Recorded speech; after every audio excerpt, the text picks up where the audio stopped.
अनमोल और अनामिका भाई बहन थे। दोनों एक दूसरे पर जान छिड़कते थे। अनमोल के होने के 10 साल बाद अनामिका हुई थी तो वो अनमोल को बहुत प्यारी थी। वो उसकी हर इच्छा पूरी करता था।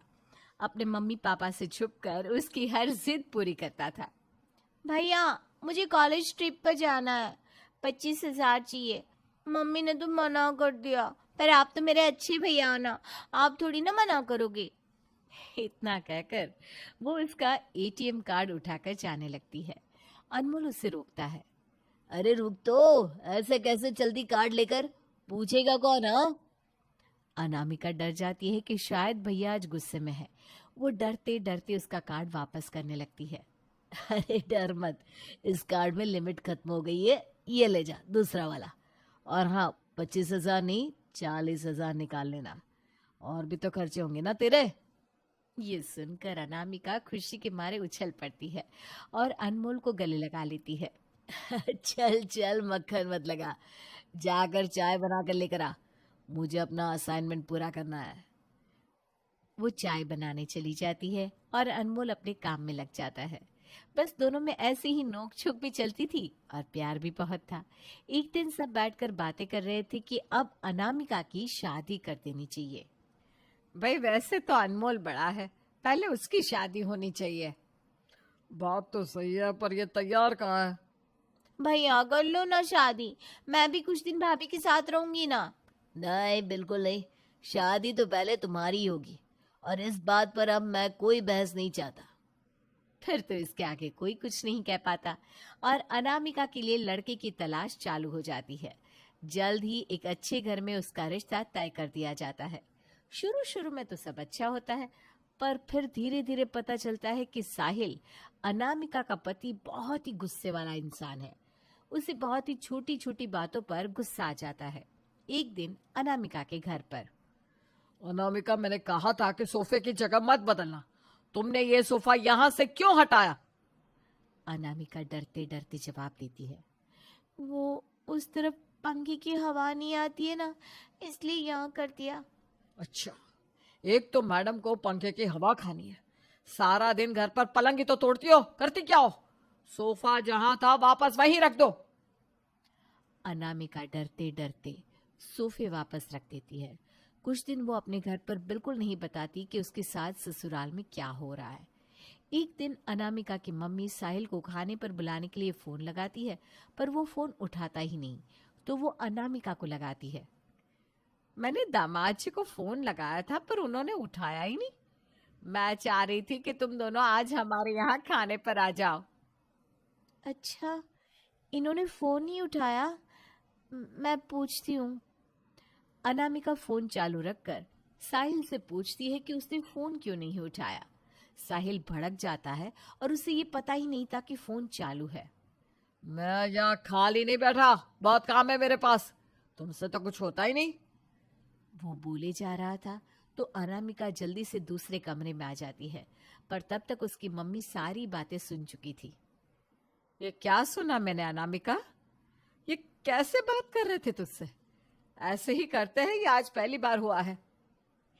नहीं मम्मी, इनके ऑफिस में ना बहुत काम है आजकल, चिड़चिड़े से ही रहते हैं। आप इस बार रहने दो, फिर कभी देखेंगे। पर सुनीता को खटका बैठ जाता है। उसे समझ में आ जाता है कि कुछ तो गड़बड़ है। वो सारी बात अनमोल को बताती है। क्या कह रही हो माँ? ऐसे बात कर रहे थे जीजू उससे? मैं कल ही जाता उससे मिलने। अगले दिन अनमोल उसके यहाँ बहुत सारी मिठाइयाँ, फल और सबके लिए कपड़े लेकर जाता है। अनामिका भागी भागी उसके गले लग जाती है। वो अंदर साहिल को बुलाने जाती है पर साहिल बाहर आता ही नहीं। वो उनकी ना थोड़ी तबीयत ठीक नहीं है, वरना आ जाते। अनमोल को लगने लगता है कि कुछ तो गड़बड़ है। वो सीधे साहिल के पास अंदर चला जाता है। साहिल उसे देखते ही बरस पड़ता है। तुम अंदर कैसे आ गए? मुझे नहीं मिला किसी से।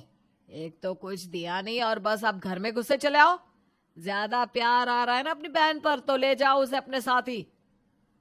ये सब सुनकर अनमोल अपने गुस्से पर काबू करके वहां से चुपचाप चला जाता है और घर जाकर सारी बात अपने मम्मी पापा को बताता है। आज उस घर में मेरी इतनी बेइज्जती हुई है, अब मैं वहां कभी नहीं जाऊंगा मम्मी। सुनीता और सुरेश उसे बहुत समझाते हैं, पर अनमोल को बहुत बुरा लगा था। वो ठान लेता है कि ना ही वो उनके घर जाएगा और ना ही वो अब उनको अपने घर बुलाएगा। और होता भी यही है, न साहिल अपने ससुराल आता है और ना ही अनमोल अपनी बहन के यहाँ।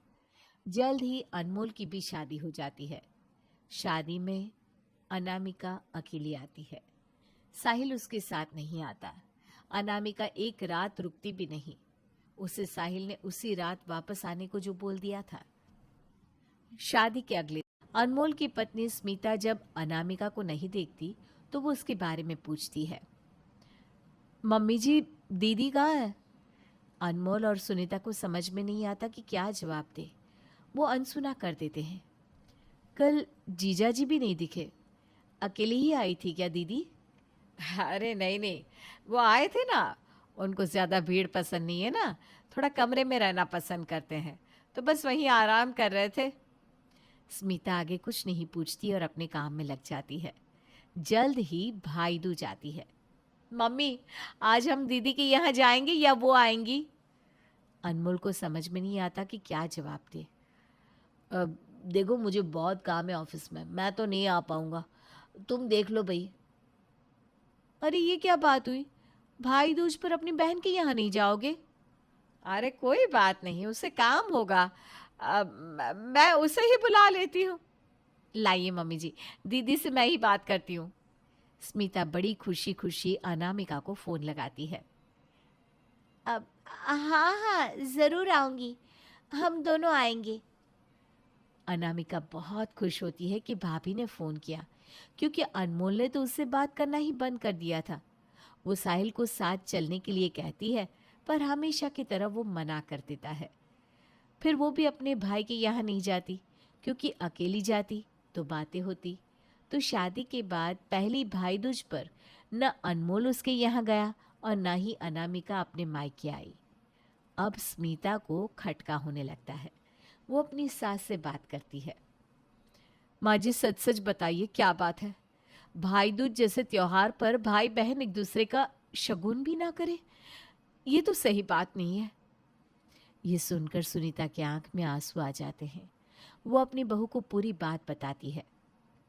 तो मम्मी जी, जीजा जी की वजह से हमने अपनी घर की बेटी से ही रिश्ता तोड़ दिया, आना जाना बंद कर दिया। ये बात तो सही नहीं है। अब आप देखिएगा मैं कैसे इन दोनों को वापस करीब लाती हूँ। स्मिता एक काफी समझदार लड़की थी। वो अगले ही दिन अनमोल को बिना बताए अनामिका के घर जाती है। भाभी को देखते ही अनामिका फूट फूट कर रोने लगती है। अरे दीदी, अब मैं आ गई हूँ ना, आप रोइए मत, चिंता मत कीजिए। ये बताइए जीजा जी कब तक आएंगे? आती ही होंगी, तुम भी थोड़ा संभल कर बात करना, गुस्सा बहुत है इनमें। हाँ दीदी, आप मेरी चिंता मत करिए। दोनों चाय पी रहे होते हैं तभी साहिल आता है। वो स्मिता को भी पहचान जाता है, पर कोई बात नहीं करता। स्मिता बिल्कुल बुरा नहीं मानती और उनसे मिलने अंदर जाती है। नमस्ते जीजा जी, कैसे हैं आप? मुझे पता है आपकी भी एक बहन है, ये मिठाइयाँ मैं उन्हीं के लिए लाई हूँ। बहन भाई का प्यार कुछ अलग ही होता है ना। स्मिता के मुंह से ऐसी प्यार भरी और नाजुक बातें सुनकर जैसे साहिल का सारा दबा गुस्सा काफूर हो जाता है। अरे भाभी, इसकी क्या जरूरत थी? अरे कैसे ज़रूरत नहीं थी? अब कभी हम आए दीदी के यहाँ या फिर दीदी आएंगी तो खाली हाथ थोड़ी ना जाने देंगे हम। साहिल का दिल पिघलने लगता है। उसे अपने और अपनी बहन के बीच जो रिश्ता है उसकी प्यार भरी यादें सताने लगती है। स्मिता भाप जाती है कि साहिल का दिल पिघलने लगा है। अरे अपनी बहन की बातें करते करते तो आपकी आंखें भर आई। ऐसा करिए ना, दीदी से बात कर लीजिए, उनको और जीजा जी को बुला लीजिए। साहिल अपनी बहन को फ़ोन करता है और बहन बहनोई को घर बुलाता है। दोनों घर आते हैं, खूब हंसी मजाक चलता है। स्मिता और अनामिका सब संभाल लेती है। थोड़ी देर में वो दोनों चले जाते हैं। साहिल का सारा गुस्सा जैसे गायब हो चुका था। चलिए जीजा जी, अब आप भी हमारे घर चलिए। मेरा बहुत मन है कि मैं आपको अपने हाथ का खाना खिलाऊं। देखिए तो सही, आपकी पसंद का बनाना आता भी है या नहीं। अनामिका के घर का माहौल भी हल्का हो जाता है। स्मिता ने साहिल का दिल जीत लिया था। वो उसकी बात मानकर अनामिका को लेकर पहली बार अपने ससुराल आता है। अनमोल को इस बारे में कुछ नहीं पता था। जब वो ऑफिस से आता है और अपनी बहन और जीजा को देखता है तो फूट फूट कर रोने लगता है। दोनों लिपट जाते हैं। साहिल और अनमोल भी बहुत अच्छे से मिलते हैं। फिर सब एक साथ खाना खाने बैठते हैं और साहिल और अनामिका अपने घर चले जाती हैं। बहू, आज तो मैं तुम्हें जितना थैंक यू बोलूं उतना कम है।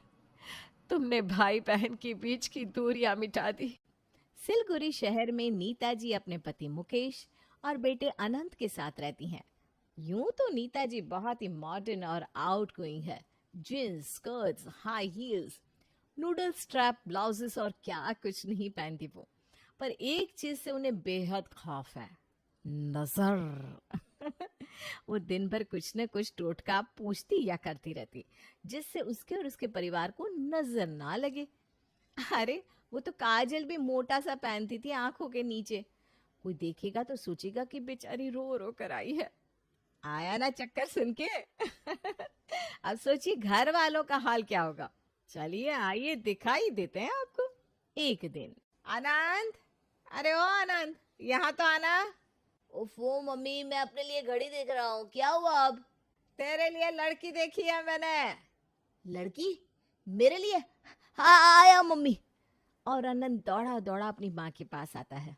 बताओ मम्मी, एक कौन, क्या, कैसे, किधर, कब? बताओ, कैसे निकम्मी औलाद है। लड़की शब्द सुनते ही कैसे भागा चला आया। खैर ये देख, ये है अंजलि। बड़ी ही अच्छी सी प्यारी सी लड़की है ये। दिन भर मुस्कुराती रहती है और सबको जय श्री कृष्णा कहकर ही मिलती है। तो कहे तो बात चलाओ। नेकी और पूछ पूछ। ऑफ कोर्स मम्मी, बात चलाओ ना। मुझे तो ये बहुत पसंद आ गई है। लगता है मैं प्यार में पड़ चुका हूँ इसके। हाँ, ये 108वीं बार प्यार में पड़ा है तू। खैर करती हूँ इसके घर वालों से बात। तभी अनंत का फोन बजता है। हाँ आकाश, क्या कर रहा है?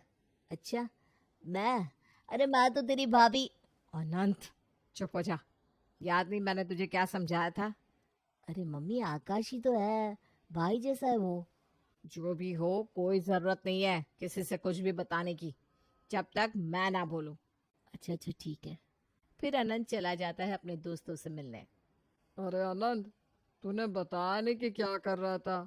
फोन पे आंटी जी ने तो जोर से कुछ कहा और मैंने तो डर के मारे फोन ही रख दिया। अरे वो कुछ नहीं, कुछ खास नहीं।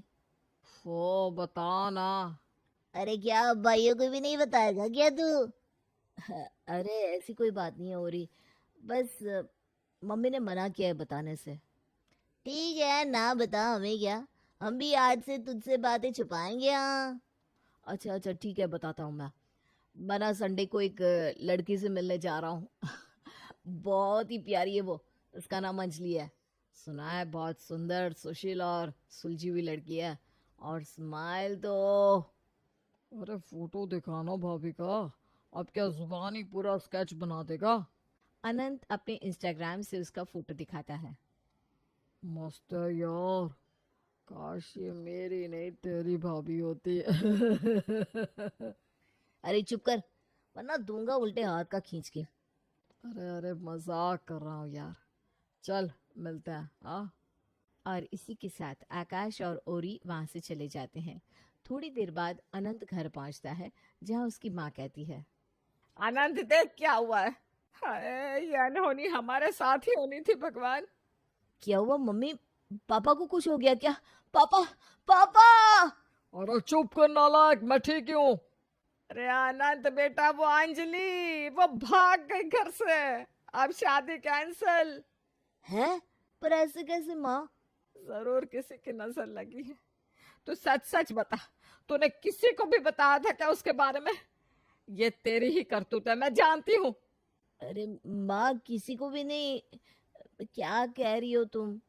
सीधे सीधे बोल, वरना आज तो तुझे मार पड़ेगी मुझसे। अच्छा अच्छा, बताता हूँ। मैंने सिर्फ आकाश और ओरी को बताया था। क्या? आकाश और ओरी? हे मेरे राम, मैं क्या करूं? मेरी तो किस्मत ही फूटी लगती है। देखा, ये औरी ने जरूर सबको जाके बताया होगा इसके बारे में। वो कहाँ चुप रह सकता है। अब देख ले, लग गई ना नजर। अरे माँ प्लीज, नजर वजर कुछ नहीं होता है। हाँ बेटा, माँ की बातें तो तुझे फालतू लगती है। अगली लड़की के बारे में तो मैं तुझे भी नहीं बताऊंगी, सीधा मंडप में ही मिलाऊंगी उससे। व्हाट नॉनसेंस माँ। हाँ, ये नॉनसेंस वॉनसेंस ही सबसे सेंस वाली बात है, समझा? आया बड़ा लाड साहब, चले अपनी जिंदगी का प्रचार करने सबके सामने। अब मुझे कुछ इलाज करना ही पड़ेगा। अगले दिन, आनंद, ओए आनंद, इधर आ जल्दी। क्या है माँ, क्यों डिस्टर्ब करते रहते हो? तभी नीता जी एक बड़े से बर्तन को लेकर आती है। बर्तन में खूब सारी लाल मिर्ची जलाई हुई थी, जिसकी वजह से धुआं ही धुआं हो गया था। अनंत को जोर से खांसी आने लगती है। माँ अरे माँ क्या कर रहे हो माँ? जला रही हूँ, भगा रही हूँ, मार रही हूँ। किसे? मुझे? अपनी इकलौती बेटे के मार दोगी?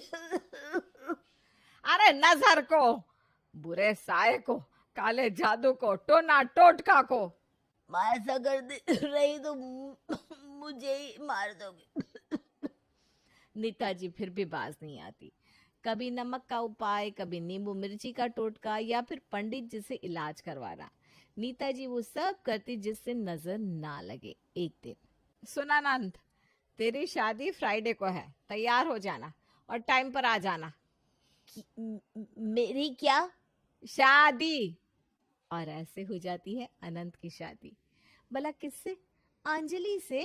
ना ना ना ना ना, उसकी शादी होती है उसकी छोटी बहन राधिका से। शादी होने के बाद, राधिका चलो पैकिंग कर लो, हम कल बाली जा रहे हैं घूमने। बाली? वाह, मैं अभी सबको फोन करके बताती हूँ। बता देना, पर ध्यान रखना कि माँ को पता ना चले। पर वहां पहले से ही नीता जी खड़ी थी। वो जोर से कहती हैं, बाहो, खबरदार तूने किसी को भी कुछ बताया तो ट्रिप के बारे में वापस आकर बता देना, ठीक है?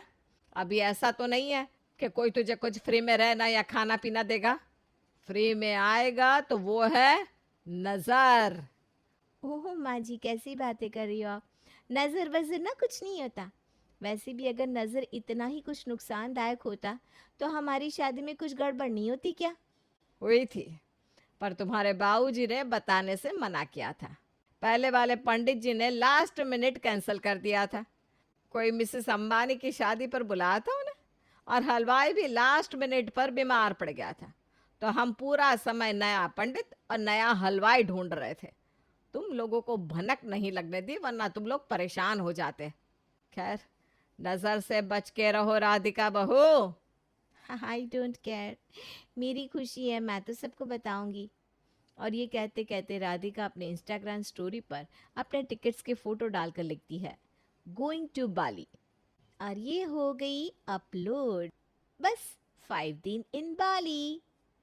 मगर अगली सुबह ये क्या, दोनों जैसे तैसे पहुंचते हैं एयरपोर्ट, और वहां पर पता चला, सर मैम, आपकी फ्लाइट मिस हो गई है। है? मिस हो गई? कैसे? हमारी फ्लाइट तो 5 बजे की है और अभी तो 12 बज रहे हैं। हाँ, पर आपकी फ्लाइट कल की थी। आपने तो कहा था आज की फ्लाइट है। हाँ, फ्राइडे 15 तारीख। वो कल था, 15 तारीख कल थी। आज की फ्लाइट का देखिए ना। आज की फ्लाइट तो बुकड है, पर 2 सीट्स अवेलेबल है, बस 50,000 में 50,000? ईच। एक टिकट का 50,000। चलो जी वापस घर। इतने में तो मैं बाली से पूरे साल का शॉपिंग कर लूं। अच्छा ठीक है, चलो। पूरे रास्ते अनंत उसे मनाने की कोशिश करता है, पर वो कहाँ मानने वाली थी। घर जाकर, हैं तुम लोग? हाँ माँ, प्लीज जल्दी अंदर चलो। अरे क्या हुआ? और ये बहू का चेहरा इतना लाल क्यों है? आंखें सूजी सी। माँ जी ये क्या बताएंगे, मैं बताती हूँ। इन्होंने कल 15 तारीख की फ्लाइट बुक की थी और आज लेकर गए। बताइए, ऐसे भी कोई करता है क्या? अरे अरे शांत हो जा। देख बहू, बुरा मत मानना, पर मैंने तुझे पहले ही कहा था ना कि फोटो अपलोड मत करना। देखा, अब लग गई ना नजर। माँ जी प्लीज, पहले ही मूड खराब है, ऊपर से आप और आपके ये ताने खत्म ही नहीं हो रहे हैं। मैं जा रही हूँ अपने कमरे में, और तुम अनंत आज रात हॉल में ही सोओगे, समझे? ये कहकर राधिका सोने चली जाती है। अगले दिन मम्मी जी, मैं ना एक बेबी शावर पार्टी रखना चाहती हूँ। है शार क्या? ओहो मम्मी, शावर मतलब वो नहाने वाला शावर नहीं, बेबी शावर मतलब जैसे गोद भराई होती है ना वैसे। अरे वाह वाह, गोद भराई क्यों नहीं। मैं अभी पंडित जी को फोन लगा देती हूँ और कुछ मंदिर की औरतों को भी बुला लेती हूँ अच्छे से, पर थोड़ा छुप कर हम ये काम कर लेंगे, ठीक है? मम्मी, वो नहीं होता ये गोद भराई में लड़का और लड़की के दोस्त और कुछ रिश्तेदार वो सब आते हैं।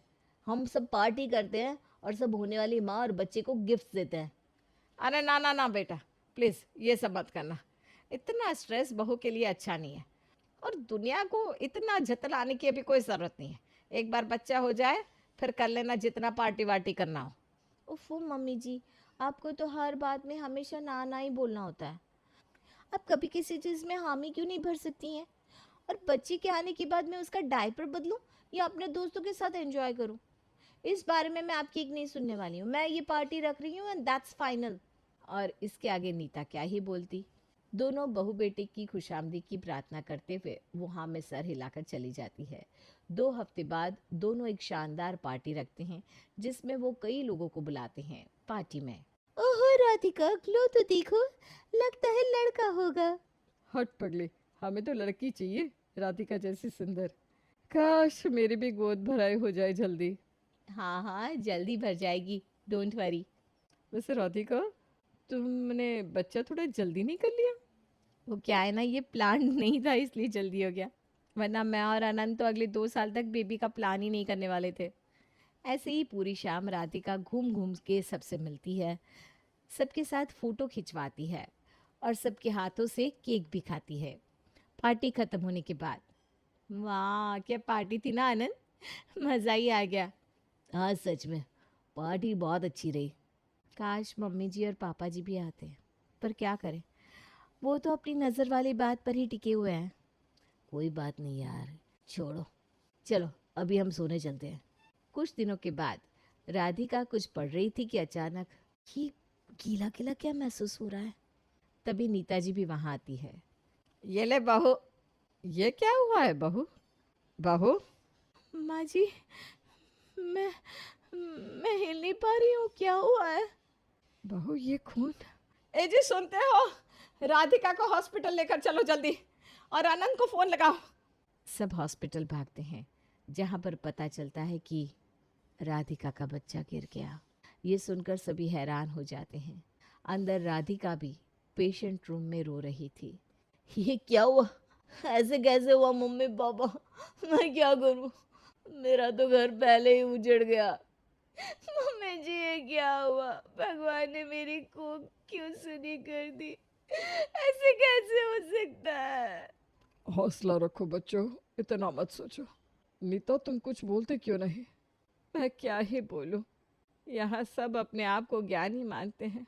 कुछ लोगों को लगता है कि मैं बस बेफालतू के टोटके करती हूँ, छुपाती रहती हूँ बातें। अरे तुम लोगों से एक बात नहीं छुपती क्या दोस्तों से? माँ बाप से तो लाख चीज़ें छुपा लेते हो, घूमते हो, पार्टी करते हो। मैं पार्टी के हक में इसलिए नहीं थी क्योंकि कोई किस पर भरोसा कैसे कर सकता है। पर नहीं जी, मॉडर्न ज़माना आ गया है। अच्छा ये बता, मैंने बाली के समय फ़्लाइट की टिकट पोस्ट करने से मना किया था ना, क्या हुआ फिर? फालतू के रीजंस की वजह से फ़्लाइट मिस हो गई। फिर बहू के बाल, और सबसे बड़ा ये बेबी शावर। पता नहीं ये विदेशी बनने का इतना शौक क्यों है आजकल सबको। अरे करती होंगी एक्ट्रेस और मॉडल बेबी शावर और फोटोशूट, हमें क्या पता वो घर पर उपाय करती होंगी या नहीं।